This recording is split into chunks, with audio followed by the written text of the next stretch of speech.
অমর একুশে এবং আন্তর্জাতিক মাতৃভাষা দিবস পালন এ বিষয়টি নিয়ে এটিএন নিউজের নিয়মিত আয়োজন আমাদের কথা অনুষ্ঠানের আজকের পর্ব। আপনাদেরকে স্বাগত জানাচ্ছি, আমি সাইমুম জান্নাত প্রভা। এ বিষয়টি নিয়ে জনসাধারণের মতামত শুনব, তবে তার আগে চলুন দেখে আসি এটিএন নিউজে প্রচারিত একটি প্রতিবেদন।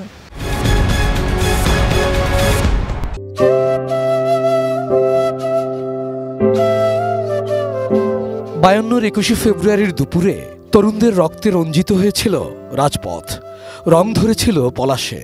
আজও পলাশ ফুটে, সেই ভাষা শহীদদের আজও শ্রদ্ধাভরে স্মরণ করে বাঙালি।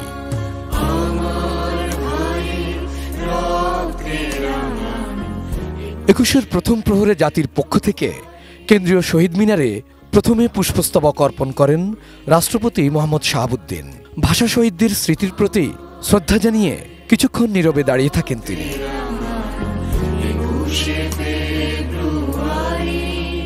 এরপর আসেন অন্তর্বর্তী সরকারের প্রধান উপদেষ্টা অধ্যাপক ডক্টর মোহাম্মদ ইউনূস। একইভাবে শ্রদ্ধা জানান তিনিও।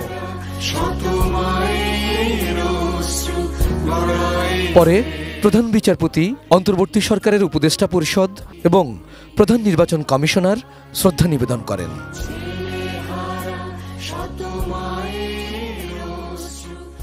শ্রদ্ধা জানান তিন বাহিনীর প্রধানরাও। এরপর ঢাকা বিশ্ববিদ্যালয়ের পক্ষে উপাচার্য ডক্টর নিয়াজ আহমেদ খান। কেবল বাংলা ও বাঙালির জন্য নয়, ২১ প্রেরণায় নিজের ভাষায় কথা বলার অধিকার বোধ করে সব মানুষই। মাতৃভাষার মর্যাদা রক্ষায় আত্মত্যাগের এই দিন সারা বিশ্ব পালন করে আন্তর্জাতিক মাতৃভাষা দিবস হিসেবে। যাদের হাত ধরে বাঙালির স্বাধিকার আদায়ের চেতনা শুরু, তাদের প্রতি শ্রদ্ধা জানান বিভিন্ন রাজনৈতিক সংগঠনের নেতাকর্মীরা। ২১ চেতনা বুকে নিয়েই ৭১ জন্ম হয় স্বাধীন সার্বভৌম বাংলাদেশের। ৫২ রাজপথে ছাত্র জনতা যেমনি বুকের তত্ত্বতাজা খুন ঢেলে দিয়েছিল, ২৪ জুলাই বিপ্লবেও সক্রিয় ছিল তারা। তাই এবারের ২১ অন্যরকম গুরুত্ব বহন করে। রাষ্ট্রীয় আনুষ্ঠানিকতা শেষে কেন্দ্রীয় শহীদ মিনার খুলে দেয়া হয় সর্বস্তরের মানুষের শ্রদ্ধা নিবেদনের জন্য। মধ্যরাতে ঢল নামে হাজারো মানুষের।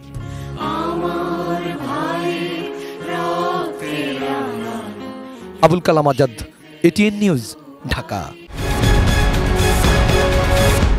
দর্শক, এতক্ষণ প্রতিবেদনটি দেখলেন, এবার চলুন দেখে আসি কি বলছেন সাধারণ মানুষ।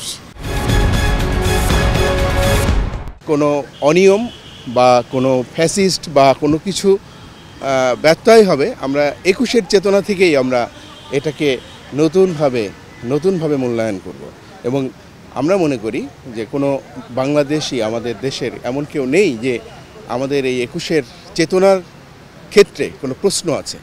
আমরা এখানে সবাই এক এবং অবিচ্ছেদ্য, আমাদের সাথে মিশে আছে। আমরা গর্বিত যে আন্তর্জাতিক মাতৃভাষা দিবস হিসাবে আমার বাংলা ভাষার যে সংগ্রাম ইতিহাস, এটা স্বীকৃতি পেয়েছে। আমার ভিতরে একটা ফিলিংস ডেফিনেটলি আছে, এই যে ভাষা যেটার জন্য আমাদের দেশটাই সৃষ্টি হয়েছে, কনসিডারিং দ্য ল্যাঙ্গুয়েজ, যার জন্য ওটা তো ডেফিনেটলি ওখানে ওটার সাথে অন্য কোনো কিছুর সাথে কম্পেয়ার করা, ওটা তো আমার মায়ের সাথে জড়িত, রাইট, লাইক মায়ের মতো। সো এখানে এটার সাথে আমি কোনো কিছুর সাথে কানেক্টেড করার চেষ্টা করি না, কোনো কম্পেয়ারও করার চেষ্টা করি না। That's different things. এটা আমাদের জাতি হিসাবে আমাদের একটা গর্ব, এটা আমাদের ইউনিকনেস বলা চলে ডেফিনেটলি।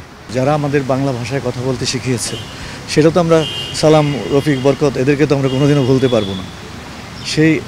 সেই ধারাটা কোনো পরিবর্তন হয়নি, কারণ ওদেরকে আমরা সবসময় মনে করে আসছি এবং আজীবন মনে রাখবো।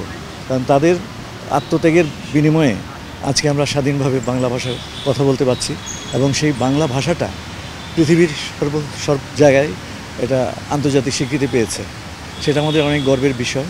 মাতৃভাষা আমাদের ভাইরা সবাই মিলে দেশটাকে আমাদের মুখের ভাষা যে বাংলা ভাষা, সেটা আমাদেরকে দিয়েছে। ওদের জন্য আমরা অনুভূতি আর বলার কিছুই নাই, এটা সম্পূর্ণ আমাদের হৃদয় থেকে এমনভাবে আসে যেন আমরা মৃত্যুর আগ পর্যন্ত সেটা সব সময় ওদেরকে স্মরণ করতে পারি। বাংলা ভাষা দিয়ে সব কিছু লেখার চর্চা করতে হবে। বাংলা ভাষা বিশ্বের সকল দেশে এটাকে প্রচার করে দিতে হবে। আমরা যে বাংলা ভাষাভাষী মানুষ, বাংলা ভাষার মধ্যে যে একটা মধুর একটা স্পন্দন, মানুষের স্পন্দন জেগে ওঠে এই ভাষার কথা বলার মাধ্যমে, সেটা বিশ্ববাসীকে জানাতে হবে। বিশ্বের সকল মানুষকে বাংলা ভাষা বলার জন্য অনুপ্রাণিত করতে হবে। তারাও যেন অন্য ভাষাভাষীর লোকও যেন বাংলা ভাষা দিয়ে কথা বলতে পারে, সেটাকে আমাদের অনুপ্রাণিত করতে হবে। 21-এর প্রহরে ফুল দিয়ে শ্রদ্ধা জানানো হয়েছে ভাষা শহীদদের প্রতি।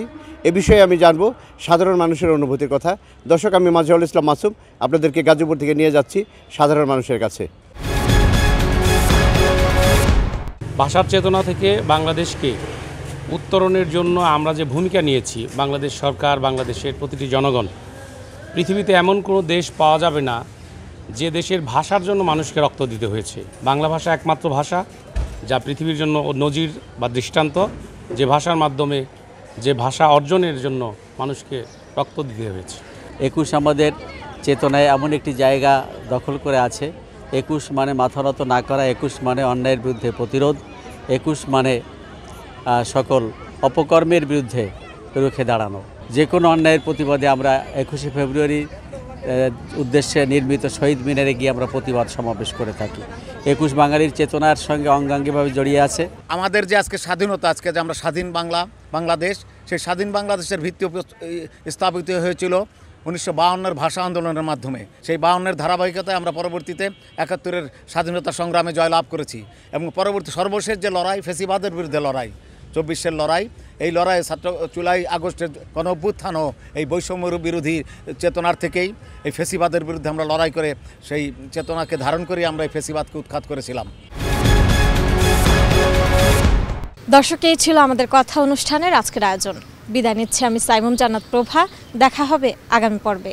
ততক্ষণ পর্যন্ত সুস্থ থাকুন, সুন্দর থাকুন, চোখ রাখুন এটিএন নিউজের পর্দায়।